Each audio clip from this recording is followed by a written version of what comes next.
Warm welcome to news edge with Sadia Aziz. Khyber Pakhtunkhwa का budget बानी तहरीक इंसाफ की राय लिए बगैर मंजूर कर लिया गया। इस बजट की मंजूरी के बाद वज़ीर आला अली अमीन गंडापुर और अलीमा खान आमने सामने नजर आ रहे हैं। अलीमा खान ने बानी पीटीआई की मंजूरी के बगैर बजट पास करवाने के अमल को माइनस के मुतरादिफ करार दिया। इसके जवाब में अली अमीन गंडापुर अब क्लियरली कह रहे हैं कि बानी तहरीक इंसाफ को ही वो जवाब दे हैं, किसी और मेंबर को या फैमिली मेंबर को जवाब दे नहीं है। अली अमीन गंडापुर आज सुप्रीम कोर्ट में जस्टिस मंसूर अली शाह की अदालत में पेश हुए और बानी पीटीआई से मुलाकात की दरख्वास्त की, लेकिन जस्टिस मंसूर अली शाह ने उनको रजिस्ट्रार सुप्रीम कोर्ट और चीफ जस्टिस याया अफरीदी से रुजू करने का रास्ता दिखा दिया। इस हवाले से दोनों के माबैन क्या बात हुई, इस पर नज़र डालते हैं। लतीफ़ खोसा ने कहा कि एक अर्जेंट मसला दरपेश है। केपी असेंबली का बजट सेशन चल रहा है, बानी पीटीआई से मुलाकात की दरख्वास्त अर्जेंट सुनी जाए। जस्टिस मंसूर अली शाह ने कहा कि जुडिशल साइट पर हम कुछ नहीं कर सकते। Chief justice Yahya Afridi registrar supreme court से रुजू करें, यही बेहतरीन तरीका है, आपका वक्त बचेगा। आपने गलत दरवाज़ा खटखटा दिया है। जस्टिस मंसूर अली शाह ने कहा कि chief justice Pakistan Yahya Afridi practice procedure committee के चेयरमैन हैं। दौरान समाअत अली अमीन गंडापुर रोस्टम पर आ गए और कहा कि बजट मंजूरी का प्रोसेस असेंबली में चल रहा है। पार्टी सबरा का एक विजन होता है। हमारी बार बार की दरख्वास्त के बावजूद बानी से मुलाकात नहीं करवाई गई। अली अमीन गंडापुर ने मौक़िफ़ अपनाया कि तहरीक इंसाफ की बजट कमेटी बानी से मुलाकात करेगी। बानी ने सुप्रीम कोर्ट को ख़त भी लिखा था। वज़ीर आला केपी ने कहा कि ख़त पर चीफ जस्टिस याया अफरीदी ने बड़े अच्छे रिमार्क्स दिए थे। ख़त के साथ बानी पीटीआई ने सबूत भी लगाए थे। बानी के ख़त पर कोई अमल नहीं हुआ। जस्टिस मंसूर अली शाह ने कहा कि चीफ जस्टिस पाकिस्तान याया अफरीदी लाहौर में है, चीफ जस्टिस से रुजू करें, जुडिशल साइट पर हम कुछ भी नहीं कर सकते। लतीफ़ खोसा ने इस मौके पर कहा कि आपका आशीर्वाद चाहते हैं, आप मामला चीफ जस्टिस ऑफ पाकिस्तान को भिजवा सकते हैं। इस पर जस्टिस मंसूर अली शाह ने कहा कि बेहतर यह है कि रजिस्ट्रार या चीफ जस्टिस से रुजू करें। इससे कबल बानी तहरीक इंसाफ की हमशीरा अलीमा खान ने केपी बजट की मंजूरी को माइनस बानी पीटीआई करार दिया था। ये भी देख लें। मेरा ख्याल है माइनस ही हो गए। तो ये पूरी पॉलिटिकल कमेटी ने इसकी इजाजत दी है क्या? ये तमाम पॉलिटिकल कमेटी जवाब दे इसका। गंडापुर ने आज अलीमा खान को जवाब दिया है, उनको भी देख लीजिए। माइनस इमरान खान उस वक्त होगा कि जब हम जिंदा नहीं होंगे। ये सुन लें इमरान खान के मुखालफी और उनके साथ जो लोग मिले हुए हैं, चाहे हमारे अंदर के हैं या बाहर के हैं, ये सुन लें कि माइनस इमरान खान जब तक हम जिंदा हैं माइनस इमरान खान नहीं कर सकता। और this is the clear message to everyone all over the world कि minus Imran Khan will be over our dead bodies. वज़ीर आला केपी ने यह भी कहा कि वो सिर्फ बानी पीटीआई को जवाबदेह हैं, जबकि उनके खानदान के किसी फर्द को जवाबदेह नहीं है। Let's watch that. कर सकते इमरान खान को बजट पास करके बहन से जाके पूछ लो ना, तो कह रही है मैं भाई इमरान खान मेरा लीडर, मैं दोबारा रिपीट कर रहा हूँ, मेरा लीडर है इमरान खान, मैं इमरान खान को जवाब दे दूँ। इमरान खान मेरा लीडर है, उसका हुक्म मेरे साथ होते हैं। इमरान खान के जो रिश्तेदार हैं उनकी मदद जरूर करते हैं, इमरान खान के सपोर्टर्स की भी करते हैं, वोटर्स की भी करते हैं, लेकिन मैं पाबंद सिर्फ एक शख्स का हूँ, उसके हुक्म का, वो इमरान खान है।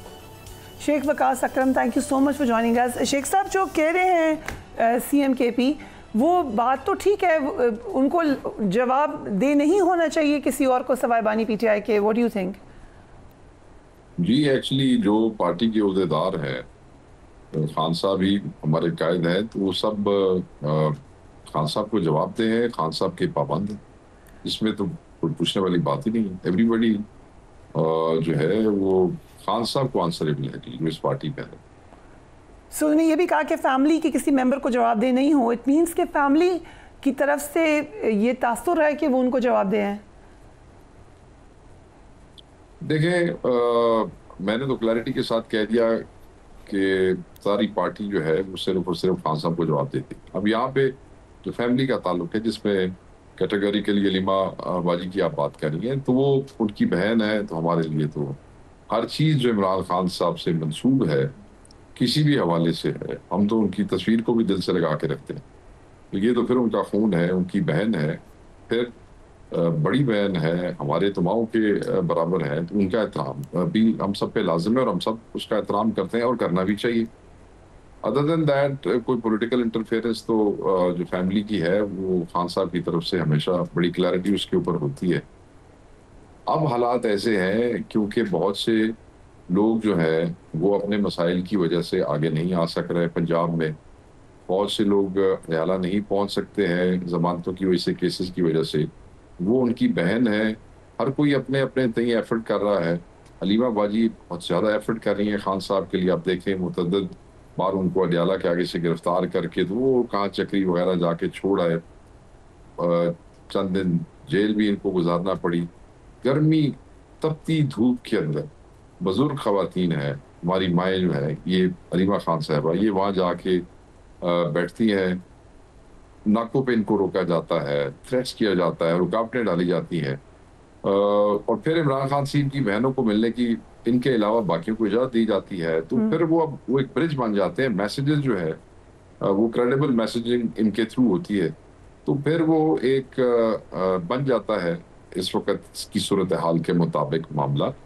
बट दैट डजंट मीन कि वो कोई पाबंदी वाली बात नहीं, रिस्पेक्ट है। और इस वक्त यही एक ब्रिज है, इन्हीं की क्रेडिबल इंफॉर्मेशन जो है वो होती है जिसके ऊपर लोग जो है वो ज़्यादा काम धरते हैं। ये आपने बहुत अहम बात की शेख साहब। I was going to say that कि इस वक्त आपको जो भी है वो गलत है कि मीटिंग्स नहीं होने दी जा रही या होती हैं तो ऐसी जगह पे कि आपके पास क्रेडिबल इन्फॉर्मेशन नहीं। खुद आपकी पार्टी कहती है कि जिनका हम नाम नहीं देते उनकी मीटिंग होती है, वो आके खान का मौक़िफ़ ना पेश करें। सो इन दैट सिनारियो बहनें एक ऑथेंटिक सोर्स हैं, लेकिन जब उनको भी लग रहा है, बहनों को भी लग रहा है कि उनकी बात नहीं सुनी जा रही, खान की बात नहीं सुनी जा रही, आप ये देखें दूसरी तरफ से भी कहा जा रहा है हमसे तुम बात नहीं करो, तो फिर इट मीन्स कि there is the problem. Sorry, मैं देखें मैं वो पीछे बहनों वाली बात कर रहा था कि पास और पेश का जो इशू था कि बजट पास करना है या पेश करना है। तो आप देखें कि नौरीन बाजी और उज़मा बाजी अंदर गई और वो जब बाहर आई तो वो इशू जो है वो रिजॉल्व हो गया। उन्होंने क्लैरिटी कर दी कि क्या करना था। नंबर एक, मुलाकातें तो ये देखें जी सबको पता है, सलमान अकबर राजा साहब जाते हैं तो खड़े हो जाते हैं, हलीमा बाजी जाती हैं तो उनको खड़ा कर लेते हैं, बाकी दो बहनों को मिलने देते हैं। वो इररेलेवेंट किस्म के वकला जिनका हमारे से कोई ताल्लुक नहीं है, जो हमारी लिस्ट में भी नहीं होते, वो हमारी कंसेंट के बगैर, हमारी रिकमेंडेशन के बगैर मिला के तो वो खाता पूरा कर देते हैं। दैट्स नॉट मतलब ये करते हैं, ये सिचुएशन है इस तरह की, ये गड़बड़ करते हैं। मैं आपका अगला सवाल नहीं आपके सेकंड पार्ट वाज कि जब हम खुद ये बात कह रहे हैं कि बहनें एक ऑथेंटिक सोर्स है इस वक्त इस सिनारियो में, तो फिर अली अमीन गंडापुर साहब का ये कहना कि फैमिली को मैं जवाब दे नहीं हूँ, फैमिली खान का ही मैसेज लेकर आ रही है, वो खुद से तो नहीं बात कर रही, उनको फिर क्यों जवाब देने? देखें मैसेजेस जो हैं वो बिल्कुल जो मैसेजेस आए हैं उनसे मेरे ख्याल में पार्टी बिल्कुल भी किसी हवाले से इनकारी नहीं है, मगर उन मैसेजेस के कॉन्सिक्वेंसेस में क्या एक्शन होने चाहिए उसके ऊपर पीटीआई की केपी की पार्लिमानी पार्टी ने एक फैसला किया, जिसकी बाद में पाकिस्तान तहरीक इंसाफ की पॉलिटिकल कमेटी ने तौसीब की। So it's not about the messages. Khan साहब का मैसेज बड़ा वाज़ेह था, बिल्कुल वाज़ेह था कि मेरे से मुशावरत बड़ी ज़रूरी है बजट से पहले। अब बजट नहीं पास हो रहा इसलिए कि मुशावरत नहीं हो रही, तो क्या मुशावरत नहीं हो रही उस सूरत में आपने बजट पास नहीं करना और उनको फाइनेंशियल इमरजेंसी लगाने देनी है, ये कॉन्सिक्वेंस है। या हुकूमत जाने देनी है या कंडीशनल को ऐसा काम करना है जिसपे आप इमरान खान साहब को कल जाके कह सकें कि सर हम ये करके आ गए हैं, आप या तो इसको फारिग कर दें या इसमें तरमीम कर, ये कॉन्सिक्वेंस है। ठीक है जी। अब इस कॉन्सिक्वेंस के ऊपर मेरे ख्याल में वो सब कह रहे हैं कि मैसेज की हद तक तो ठीक है, मगर कॉन्सिक्वेंस के इससे आगे क्या रिएक्शन होगा उस पर वो कहते हैं कि हम as a parliamentary party of Khyber Pakhtunkhwa, अच्छा ये लोगों को समझना चाहिए, लोगों को समझ नहीं आ रही, ये पार्लियामानी पार्टी का मतलब है सिर्फ खैबर पख्तूनख्वा असम्बली के एमपीएस और कोई नहीं। ये उनका मुत्तफ़िका और मुश्तरका फैसला है। अब अजीबो गरीब गंद सोशल मीडिया पे गालम गलोच, उसको इररेलेवेंट लोगों को कोई इसको बुरा भला कह रहा है, कोई उसको बुरा भला कह रहा है। केपी असम्बली के एमपीएस कहते हैं कि बिल्कुल खान का यही हुक्म है कि आप बगैर मिले जो है वो आप मुझसे लाजमी मिले बजट से पहले। तो मुलाकात नहीं हो रही क्योंकि फेडरल गवर्नमेंट कहती है कि गवर्नमेंट चली जाए, जो मुलाकात नहीं हो रही तो अब हम फैसला करते हैं कि हमने क्या करना है। तो ये भी उन्होंने parliament but coming back to the main issue जो कि माइनस कह दिया गया, अलीमा खान ने कहा कि माइनस हो गए हैं, फिर समा अकरम राजा ने भी कहा कि माइनस हो गए हैं। दीज आर इंपॉर्टेंट पीपल, वो माओ के बराबर है, बड़ी बहन है और उनके जज्बात हैं। मैंने आपको बताया ना कितनी मुश्किलों और जज्बात से वो आती हैं, और फिर एक बहन है उसके जज्बात उमड़ आते हैं। मेरी जगह नहीं है कि मैं इमरान खान की बहन के बयान के ऊपर कोई अपनी ओपिनियन दूं, मगर मैं ये जरूर कहूंगा, मैं आपको जरूर कहूंगा, इमरान खान को कोई मैनेज नहीं कर सकता इस पार्टी में से, नोबडी। ठीक है, fair enough, but the point है कि अली अमीन गंडापुर साहब आए, उन्होंने इतना ज़्यादा पावरफुल जवाब दिया, ज़ाहिर अलीमा बीवी को ही दे रहे थे। ये कोट एंड कोट मैं आपको बता रही हूँ, सारी बातें सुन लें, अब सारी बातें केपी की आप मुझसे पूछ बस एक क्वेश्चन है जो आखिरी फिर आगे चलते हैं। उन्होंने अलीमा बीबी ने कहा, ये कोट एंड कोट बता रही हूँ आपको, ऑथेंटिक सोर्स है, कि अली अमीन गंडापुर को क्यों लगा कि मैंने उसको कहा था, उनको क्यों लगा कि मैंने उनको कहा था? मैं तो इसके ऊपर नहीं बात कर सकता जी, मैं इसके ऊपर मैं क्या कहूँ। कोट एंड कोट आप कर रही हैं, वो अब बाजी आपको खुद बता सकती हैं, आपके पास नंबर होगा, उनसे आप जरूर पूछें, डेफिनेटली होगा नंबर। नहीं, मैं आपके पास सीएम केपी का नंबर है, मैं चाह रही हूँ आप उनसे पूछें। मैं आपको उनका नंबर दे देता हूँ सीएम का, आप उनसे पूछ लें, वो ज्यादा मुनासिब होगा, बड़ा बेहतर प्रोग्राम होगा। देखिए मेरी बात सुने, इमरान खान साहब की बहन है, हमारी बड़ी बहन है, वो इतनी एफर्ट अपने भाई के लिए कर रही है, अगर वो जज्बात में कोई गुफ्तगू करनी है तो मैं उनकी गुफ्तगू के ऊपर मैं क्या कहूँगा। ठीक है, अब आ जाते हैं बजट के ऊपर। सदर पीटीआई केपी जुनैद अकबर ने खुद को बजट पास करने की इजाज़त देने वाले फैसले से अलग कर लिया है। वो लगता है इसके उनके वो बात नहीं करना चाह रहे हैं। So what do you think about that? KP के वो सदर है पार्टी के, मेरे कुलीग भी है, एमएनए हमारे साथ, पब्लिक अकाउंट्स कमेटी के वो चेयर हैं, और उस हवाले से भी उनका बजट में एक अपना किरदार होना चाहिए।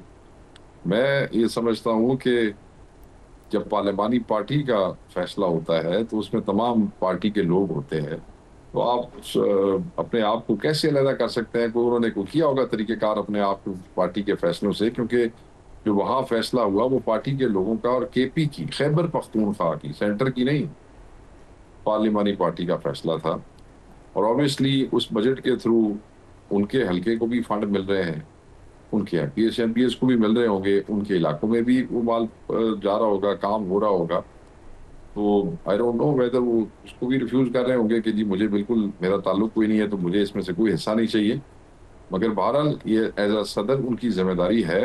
वो मेरे भाई मेरे ख्याल में, क्योंकि मामला फैम है, शायद वो किसी कंट्रोवर्सी का शिकार ना होना चाहते हैं, वो तो इसलिए शायद उन्होंने ये बयान दे दिया हो। मैं नहीं समझता कि इसमें कोई ऐसी बात है। राइट, सो अब ऑप्शंस क्या हैं? क्या कौमी असम्बली से इस्तीफे देने के ऑप्शन पे भी गौर किया जा रहा है? क्योंकि आई एम आस्किंग यू, अलामा नासिर अब्बास ने कहा कि ऐसा हो सकता है। नहीं, पाकिस्तान तहरीक इंसाफ, देखिए अलामा साहब हमारे लिए तो बहुत ही काबिल एहतराम है, is very dear and near to us, हमारे इत्तेहादी हैं। मगर पाकिस्तान तहरीक इंसाफ की जो पार्टी है, उसकी पार्लिमानी पार्टी हो या वो हो, उसमें इस किस्म की ना कोई बहस है, ना कोई डिस्कशन है। और ये ऑप्शंस जो है वो एक्सरसाइज करने के लिए सिर्फ एक ही आदमी हुक्म दे सकता है, जिसका नाम इमरान खान है, उसके अलावा कोई नहीं। राइट, सो पीटीआई ने ईरान इसराइल जंग की सूरत हाल में कहा कि हम एहतजाज 2 हफ्तों के लिए मौखर करते हैं। अच्छा स्टेप था ये। अब जबकि सीज़ फायर हो गया है, आप लोग गौर करें हैं एहतजाज पर?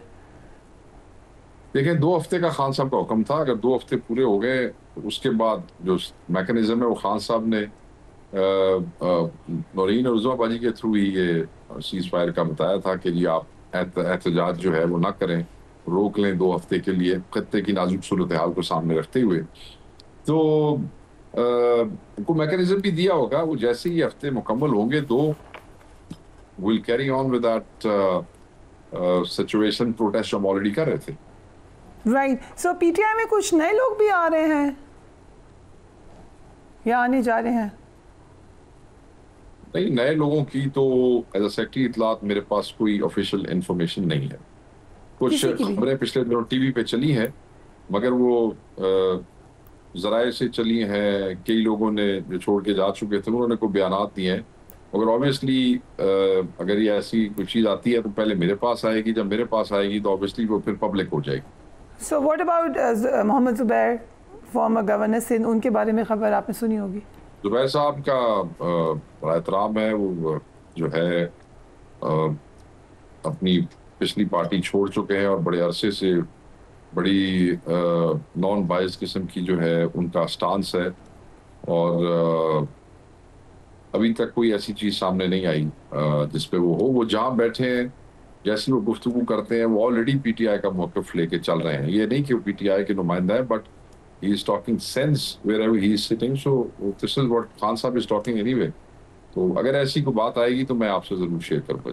बट ये तो अगेन जो दूसरी तरफ की खबर है, पहले साबिक वज़ीर-ए-आज़म आज़ाद कश्मीर तनवीर इलियास पीपल्स पार्टी में शामिल हो गए।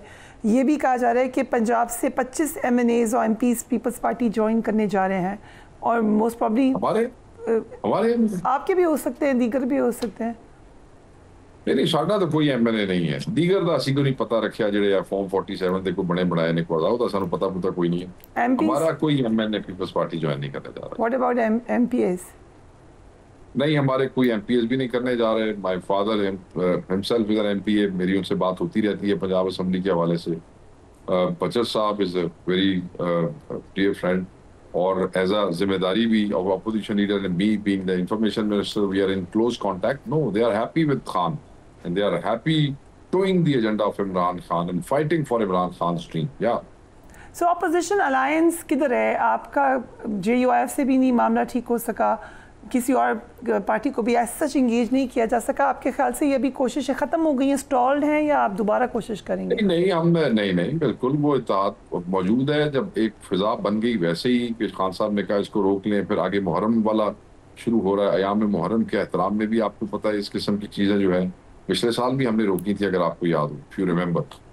तो जैसे ही ये 2 हफ्ते फिर मुहर्रम वाला जो है वो होता है, अयाम जो है जो 10वीं तक के, और उसके बाद भी एहतराम के अयाम है, उसके बाद ये सिलसिला शुरू हो जाएगा। मौलाना साहब तो had made up his mind, we tried and tried, you know, you are witness to the fact कि इतनी बड़ी पार्टी होने के बावजूद, हालांकि हमारा अददी मामला उनसे बहुत आगे का था, but he was the second biggest party in the opposition, so we kept on going to him even for the 26th term, but eventually he ended up voting for the government. अभी भी हमने कोशिश की और उन्होंने हमें कोई पीछे गुफ्तगू होती रही, फिर उन्होंने कहा हमने अपनी शूरा से बात करनी है। अपनी शूरा ने कह दिया जी कि हमने कोई फॉर्मल अलायंस नहीं करना है, हम इशू बात करेंगे। हम क्या कर सकते हैं, हर कोई इंडिपेंडेंट है, इशू हमारे साथ चलना चाहेंगे। हमने मिनिमम एंगेजमेंट रखी, हमने डिसएंगेज नहीं किया, मगर हम पुश तो नहीं कर सकते ना, फरिया जबरदस्ती तो नहीं कर सकते ना।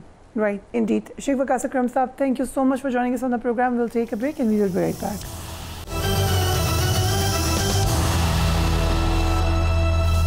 And welcome back. अमरीकी सदर डोनाल्ड ट्रंप मुसलसल ईरान और इसराइल की जंग बंदी का क्रेडिट खुद ले रहे हैं। अमरीकी सदर ईरानी जौहरी तनसीबात को तबाह करने का भी क्रेडिट ले रहे हैं, लेकिन इस हवाले से ज़मीनी हक़ाइक़ इनके दावों से मुख्तलिफ नज़र आ रहे हैं।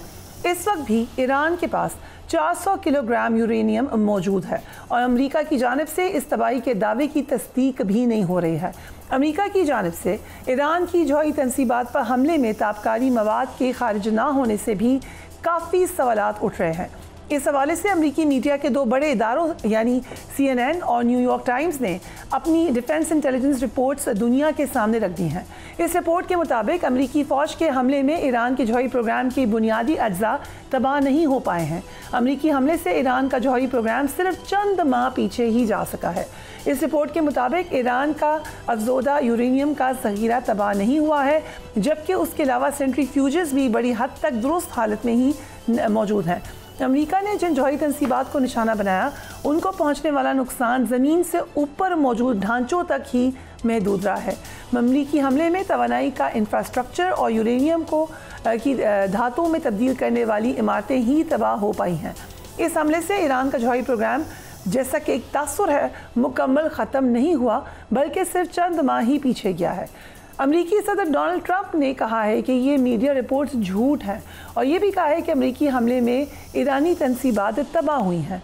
अगले हफ्ते ईरान से बात होगी और मुआहदे पर दस्तखत भी हो सकते हैं। ज़रा देखिए कि प्रेसिडेंट साहब ने क्या कहा है। जो बहुत बड़ी डेवलपमेंट है वो ये कि प्रेसिडेंट ट्रंप ने तस्लीम किया है कि ईरान ने इसराइल को शदीद नुकसान पहुँचाया है और ईरान के हमले इंतहाई ख़तरनाक थे। ये भी देखिए। और साथ ही साथ अमरीकी सदर ये भी कह रहे हैं कि गाज़ा में जल्द अमन कायम हो जाएगा। ये भी देखें। Mohammed John Hussain, who's an Iranian journalist, and Brigadier Masood Khan, thank you so much for joining us on the program. I'll start with you, Brigadier साहब. अमरीकी सदर की जानिब से कहा गया है कि मुझे नहीं लगता कि ईरान और इजराइल में अब दोबारा जंग होगी. बड़े ऑप्टिमिस्टिक हैं वो. आप भी एग्री करते हैं? मेरा ख्याल में अभी तो इट्स रियली टू अर्ली ऐसा हम सोच सकें. अभी तो इवन जो सीज फायर है बड़ा फ्रेजाइल किस्म का है और लाइकली है इन द लॉन्गर रन में. अगर आप देखें जब कोई बातचीत पे ये बैठते हैं, टेबल पे बैठते हैं और इसके बाद अगर वो कुछ अंडरस्टैंडिंग पे जाते हैं तो फिर एक पॉसिबिलिटी उसमें बनती है.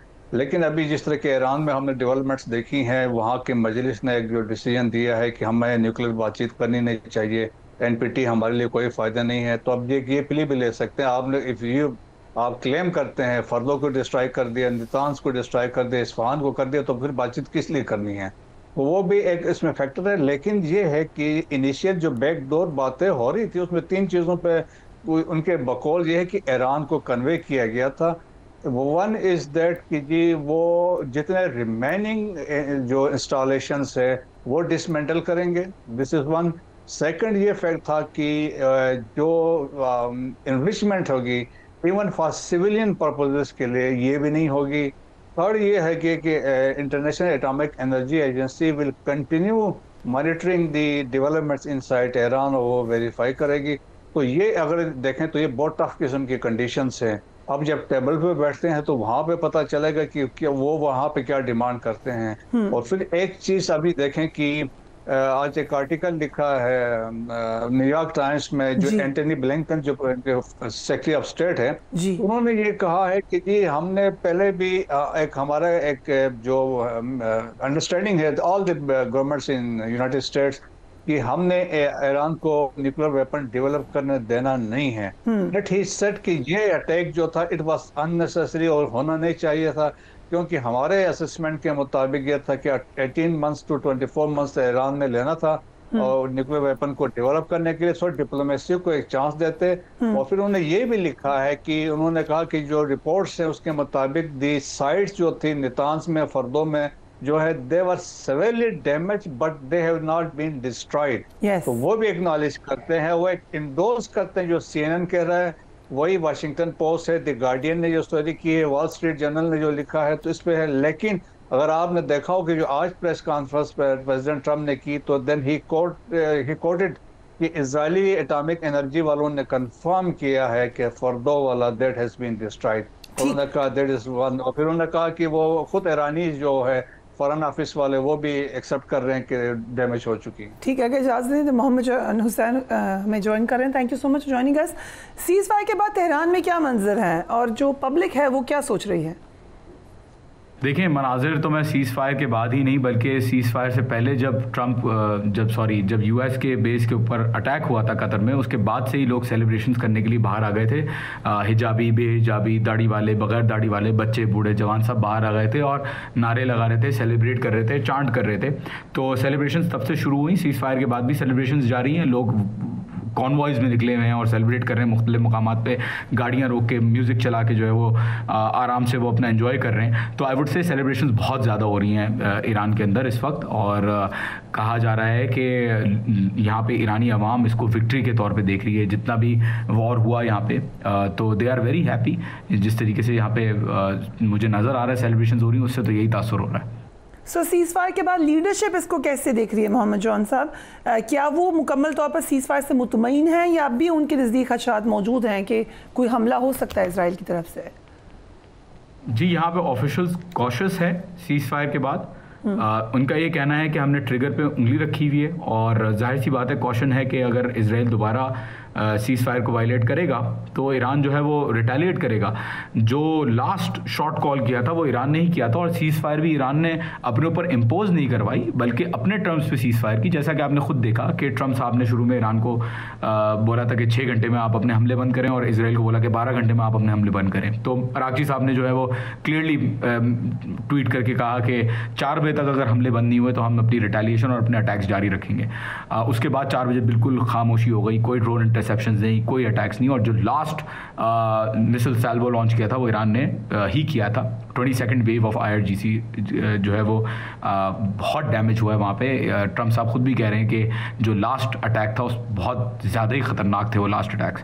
So let's see how the seize fire holds. Seize fire इस वक्त ऑफिशियल तो है लेकिन कांस्टेंट है या नहीं है, बता दें मोहम्मद जॉन साहब कि ये जो सीज़ फायर है इसकी टर्म्स एंड कंडीशंस आपको मालूम है?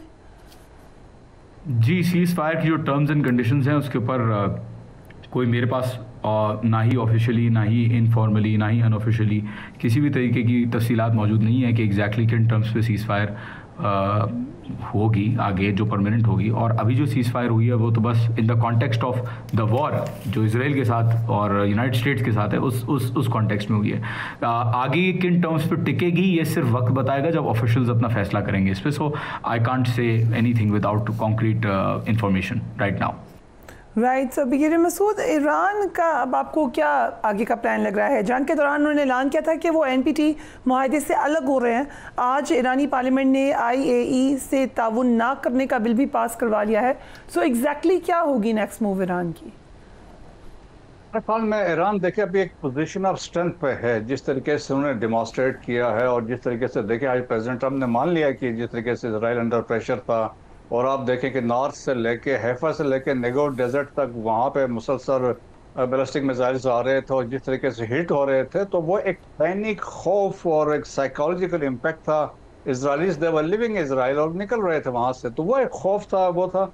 और फिर देखे एक ऐसी स्टेज भी आ गई थी वेर इजराइल वो डिफेंसलेस हो गया, तो उनके पास इंटरसेप्टर्स खत्म हो गए थे और लग रहा था। फिर देखें टोटल लेंथ जो इजराइल की है 472 किलोमीटर है और नैरोस्ट पॉइंट पे इट इज़ 15 किलोमीटर। आप अंदाजा कर लें अगर इस तरह इमाद जाके गिरता है, सजील जाता है या खैबर है, शहाब है, तो उसका जो पे लोड का इम्पैक्ट था तो वो बड़ा सवेर थे। तो अब ईरान एक एटलीस्ट एक पोजीशन ऑफ स्ट्रेंथ में है, क्या उसने अपनी कैपेबिलिटीज डिमॉन्स्ट्रेट की है, लेकिन डिपेंड करता है। सैंक्शंस तो ईरान पर लगी हुई हैं डिफरेंट। अब देखें कि USA के साथ इंटायर यूरोप भी खड़ा है और इसके साथ नेटो कंट्रीज भी खड़ी हैं। इवन चाइना और रशिया भी सपोर्ट कर रहे हैं कि ईरान को न्यूक्लियर वेपन नहीं बनाना चाहिए। तो अब ये डिपेंड करता है, जब टेबल पे बैठेंगे तो वहाँ पे ये सारे लोग होंगे, तो वहाँ पे क्या डिसाइड करते हैं। ईरान बिल्कुल इंसिस्ट करेगा कि हम कंटिन्यू करेंगे लेकिन पीसफुल मीन्स मकासद इस पे होंगे। और तुम्हारा ख्याल में वो बहुत बड़ा मुश्किल एक मरहला होगा, लेकिन इस पे देखें कि प्रेसिडेंट ट्रम्प ने बारहा कहा है कि जी हम इनको बनाने नहीं देंगे। This is one thing. और एक इम्पॉर्टेंट जो स्टेटमेंट जो इजरायली चीफ ऑफ आर्मी है उन्होंने ये कहा है कि जी दिस वाज फेज 1 और फेज 2 इसके बाद होगा। लाइक मोदी साहब ने कहा था कि दिस इज पास, तो वो बिल्कुल सिमिलर लाइंस पे ये चल रहे हैं।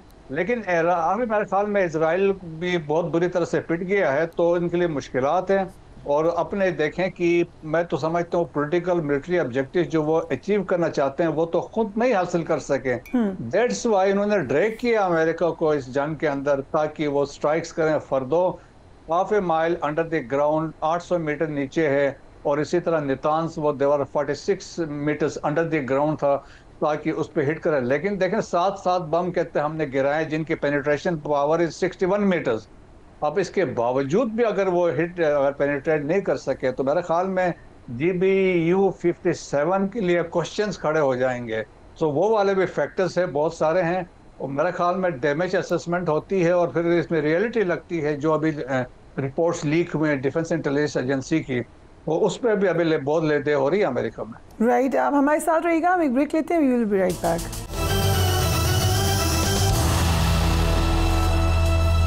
And welcome back. सो हमारे साथ ब्रिगेडियर मसूद खान भी मौजूद हैं और हमारे साथ इंडियन जर्नलिस्ट भी मौजूद हैं। सो आई कम टू यू। इस वक्त जो रजीम चेंज की बातें होती रही मोहम्मद जॉन हुसैन साहब, अब ये लगता है सीज़ फायर के बाद कि सीज़ फायर का बयानिया ख़त्म हो गया है और ये जो प्रेजेंट गवर्नमेंट है ये एक्चुअली काफ़ी पॉपुलर हो चुकी है। Is that correct?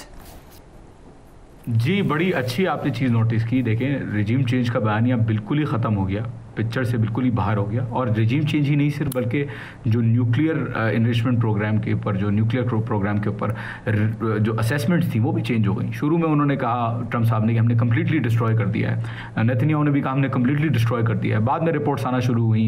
Israeli officials ने ABN न्यूज़, जो ABC न्यूज़ को बताया है, वो यही बताया कि सक्सेसफुल नहीं रही। न्यूयॉर्क टाइम्स ने भी यही रिपोर्ट किया, CNN ने भी यही रिपोर्ट किया, IAEA की असेसमेंट भी यही कहती है।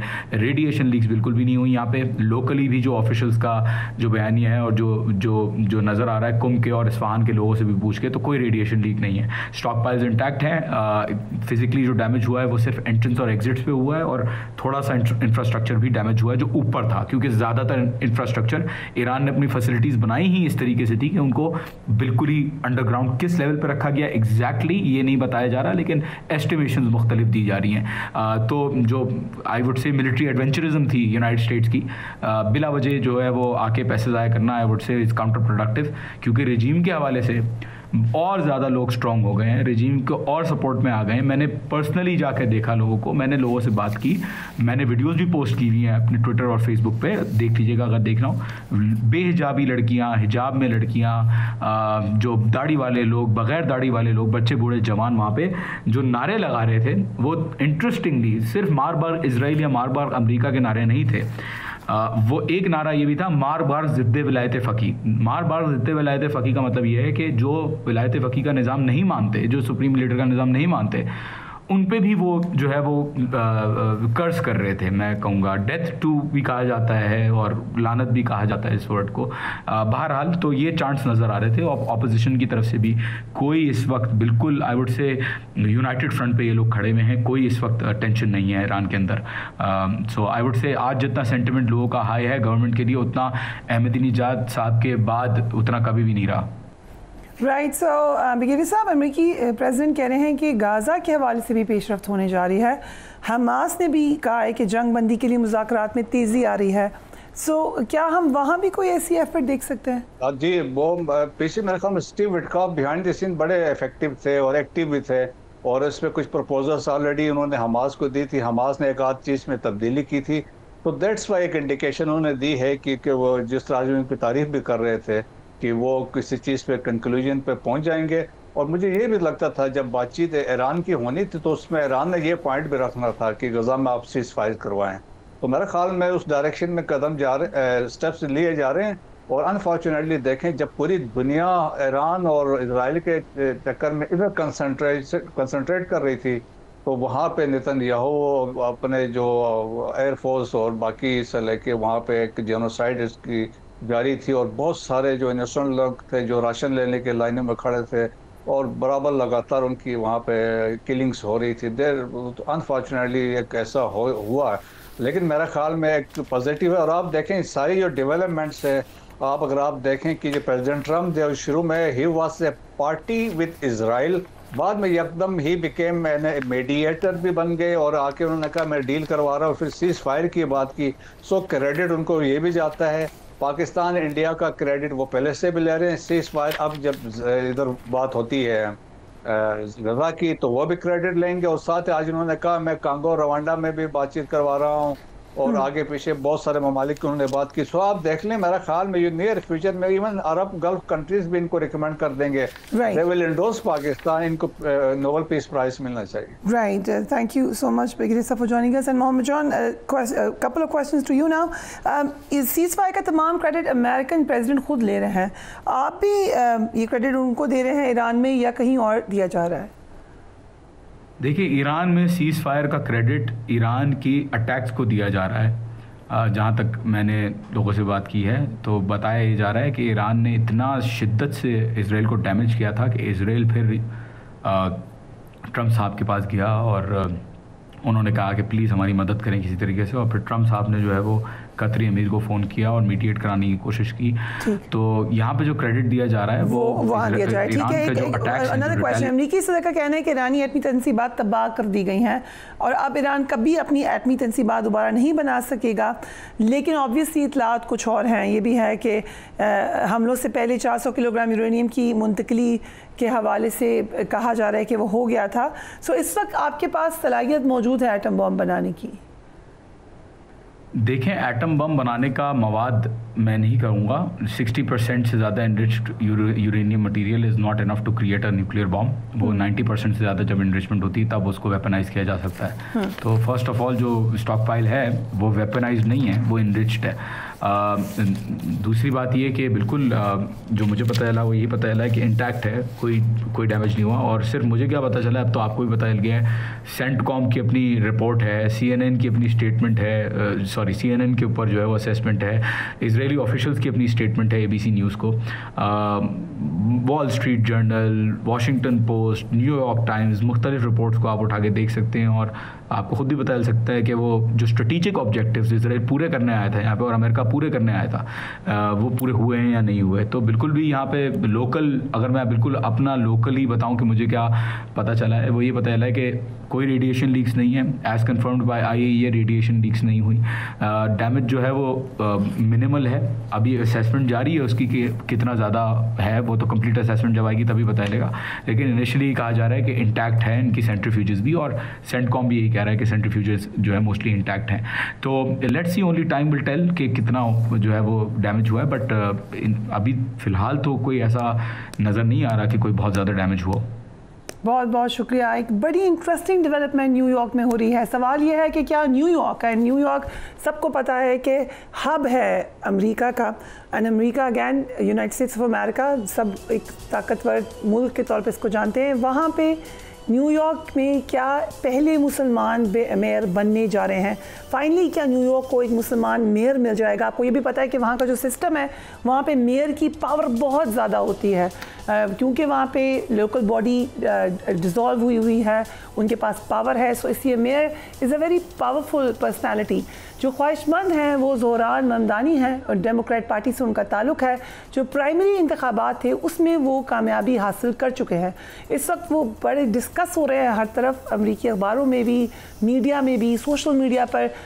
अमरीकी शहर न्यूयॉर्क के मेयर के लिए डेमोक्रेटिक प्राइमरी इंतखाबात के नताइज में भारतीय निजात मुसलमान उम्मीदवार ज़ोहरान ममदानी ने अपने जो मद मुकाबिल हैं उनको शिकस्त दे दी है। अमरीकी मीडिया के मुताबिक न्यूयॉर्क के मेयर के लिए डेमोक्रेटिक प्राइमरी के इंतखाबात में 11 लाख अफराद ने वोटिंग की। नताइज के मुताबिक ज़ोहरान ममदानी को 43.5% वोट मिले। इनके मद मुकाबिल उम्मीदवार एंड्रू कोमो को 36.4% वोट मिले। अब ये स्पीच भी बड़ी ज़बरदस्त करते हैं, इनकी बड़ी पजीराई हो रही है और उनका जो बड़ा लेफ्टिस्ट स्टांस है वो भी बड़ा इंटरेस्टिंग है। ये याद रखिएगा, न्यूयॉर्क में वैसे भी ज़्यादातर लोग बाएं बाजू के या लेफ्टिस्ट ही कंसिडर किए जाते हैं, लेकिन उसके बावजूद जिस किस्म की उन्होंने स्टेटमेंट्स दी हैं, जैसी बातें की हैं, वो जिक्र करते हैं बॉलीवुड का, वो जिक्र करते हैं आप कह लें कि साउथ एशियन कल्चर का, और बहुत सारी बात ख़ास तौर पे इज़राइल के हवाले से भी उनकी जो स्टेटमेंट्स हैं या फ़लस्तीन के हवाले से, वो बहुत ही इंटरेस्टिंग है। ज़रा देखिए। तो लेट्स सी कि क्या होगा। आज के लिए इतना ही। Do take care of yourself. अल्लाह हाफ़िज़।